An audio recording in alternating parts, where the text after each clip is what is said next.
here with Milepoint TV, and today we've got a special guest, this guy right here. He used to be known as the Hyatt Lurker. Now he's known as the MegaDO Lurker. His face right there, that's Todd. That's the guy who puts all of the Hyatt MegaDO stuff together. Say hello, Todd. Hi, everybody. You know, we asked Jeff about favorite moments in MegaDO history, if you will. Do you have a couple that kind of stand out? Well, I mean, for me, the last MegaDO that I attended was the One World MegaDO. Dallas, that was a good one. We had a lot of fun there. You know, everything from our big spread of Hyatt branded steaks. I mean, that was pretty cool. I want a brand for my house. Brand like on that, those were good, and the tequila tasting. I tell you, that was good. You had to watch yourself. Good tequila. So I had a great time there. And, you know, a highlight for me, even though it wasn't hotel related, would have to be jumping out of the plane at the American Airlines Training Center. So the best thing about MegaDOs, and I'm sure for the same one upcoming, is that you never know what to expect. I think for everybody behind that camera right there, they thank you a whole lot because there's experiences they'll never get anywhere else. You have an idea about how many hours you and your team put into making a MegaDO come true on behalf of Hyatt? I mean, collectively, it takes us a couple of weeks. Yeah. You know, I'm the planner of the project, if you will, but you know, we've got PR involved. We have brand teams. We have marketing. You know, there's various different collateral that has to be created sometimes. So, you know, it does take, I'd say, a team of 10 to 15 people. When all is said and done, to actually make things happen. Wow, that's a lot of man hours and lady hours goes into this. But it seems to be working well for Hyatt, would you say? It is. I mean, the amount of engagement that we get with both our old members and then new members.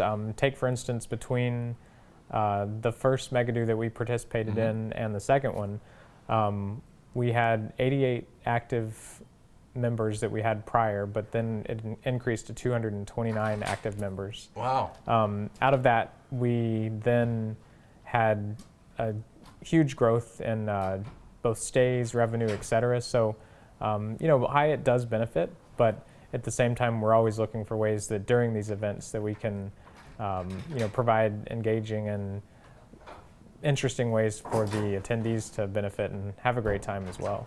Well, this next MegaDO, I mean, it's a global one. You're in Zurich, you're in San Francisco, Houston, Chicago. You're everywhere. How do you be in so many places at once? Well, I don't know that I can physically be in all those places at once. Primarily because if we're going to Zurich and then the very next day, 24 hours less, you know, we're having a big event in San Francisco. I've got to be in San Francisco to make sure that that event goes off without a hook. So, you know, I'll go to San Francisco and not, unfortunately, go to Zurich because I've got to make sure that it's party of a lifetime once everybody makes it there. Yeah, we've heard that you may not make all the legs or ride along on the MegaDO, and we're thinking of a write-in campaign for you because, frankly, a lot of people, you're the face of Hyatt in the MegaDO. So, who do we write to maybe get you on board all of the legs? Is there an address we need to know about, or? Now, I'm only teasing. I know you got a lot of work to do, and you make it look so well. I tell you, one of the things we liked at the last MegaDO in Dallas, and you were a big part of introducing the charity part of Hyatt, and we talked with Jeff earlier in the program about Hyatt's involvement and passion for giving back to others through charity, which is really the DNA also for the MegaDO. How do you put that together? Because I know you work real closely with the hands-on education folks. Absolutely, and you know, a lot of that work, one of the 10 to 15 people that help on the MegaDOs is our Hyatt Thrive department. So Hyatt Thrive is, you know, our community outreach, if you will, and working with them to really identify who would be the best charity to benefit through the MegaDO activities. Yep.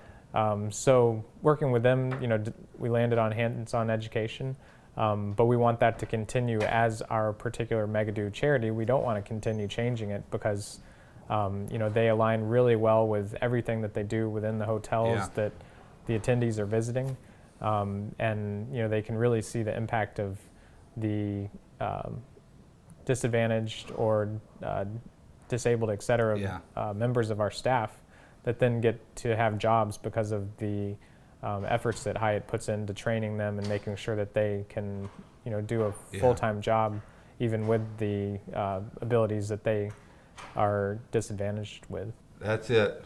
This is Todd, Hyatt. This is the MegaDO. This is Milepoint. Thank you.